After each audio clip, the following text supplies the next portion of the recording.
Salom barchaga, qalaysizlar? Tinchmisizlar, yaxshimisizlar? O'zi ham bir uxlaganga 7 soat uxlabman. Qovoqlarim shishib ketganini qaranglar, ana bu narsaga qaranglar. Shu asabimga tegibdi.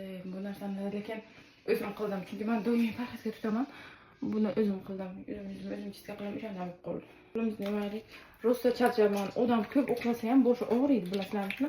Вообще qattiq og'riyapti. Shunaqa biza mana nima qildi? Şu odam ko'p biza masalan boshimiz og'riganda, masalan, dori ichib uxlaymiz, og'rib qolsin debda, menga aksincha ko'p uxlaganim uchun boshim og'rib turdi. Lekin уже miyam uyquni ta'minlab bo'lgan, yana qaytib ishlab biladi. Ana shunaqa. Keyin o'tirgan joyimda montajlik videolarim bo'lib qolsa, hammasini uxlagan holatda ko'zim ochiq montaj qilib o'tiraman telefonga.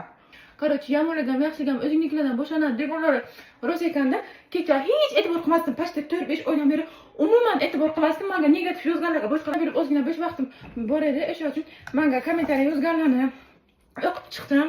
Keyin o'ta arasida chidab bo'lmaydiganlari bor. O'shalarni ichida qani kim yozgan ekan, o'zi kim ekan bu bunaqa katta ketadi, katta kuchukka o'xshab gapiradi deb qarasam, ko'pisi nima o'zim taniydigan, o'zimni atrofimdagi yoki mendan bitta qishloq, bitta ko'cha u yoqqa turadigan insonlar bo'lib chiqibdi-da, ishonasizlarmi? Menimcha 99.9% meni ko'ra olmaslikdan bo'ladi. Chunki o'zini duxi yetmaydi. Menga o'xshagan omma oldiga kirib, biror bir to'g'ri gap gapirishga yoki biror bir video qilishga yoki o'zini hayotidagi ba'zi bir qirralarini ochib berishga duxi yetmaganidan boshqalarni ham ana shunday samotsienkasini tushirishga harakat qiladi. Biroq u yerda yashasam yuzimga ayta olmaydi.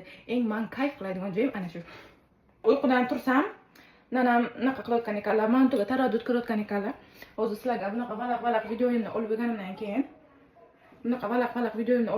keyin, borib naqa qilaman. Nanamga yordam beraman. Uni ham alohida video qilaman. Anchadan beri ishlatmay qolgan edim, lekin kecha yana Instagramda bittasini ko'rib qoldim. Seravini shunaqangi maqtagan, может u reklama qurboni bo'lgan yoki bo'lmasam rostdan ham shunchalik darajada rezultati yaxshi. Unisini bilmadim. Menga Seravidan ko'ra boshqa koreyskiy kosmetikalarni nimasi rezultati yaxshiroq bilingan. Nima Seravini bilasizlar-ku? Nimaniki? Amerikaniki. No, yana bilmadim. Может bu rezultati sekinroq bilinar, oylar, yillar davomida bilinar. Aytadi-ku, o'zbekchilik asta-sekinchilik, osta-osta hammasiga erishamiz. Yaqinda 100 mingta blogimiz ana ko'z tegmasin. 100 mingtaga ajoyib bir ikkita ideyalarim bor. Mabodo sizlarga ham biror bir takliflaringiz bo'lsa, kommentariyaga yozinglar, albatta ularni ham ko'rib chiqaman. Sizlarga ham, bo'yinlarga ham, yuzlarga ham bir xil o'xot qilishga harakat qilinglar. Mendan sizlarga maslahat. Hammaga paka-paka meni gaplarimni erinmasdan eshitib, kuzatib o'tirganlaringiz uchun alohida rahmat.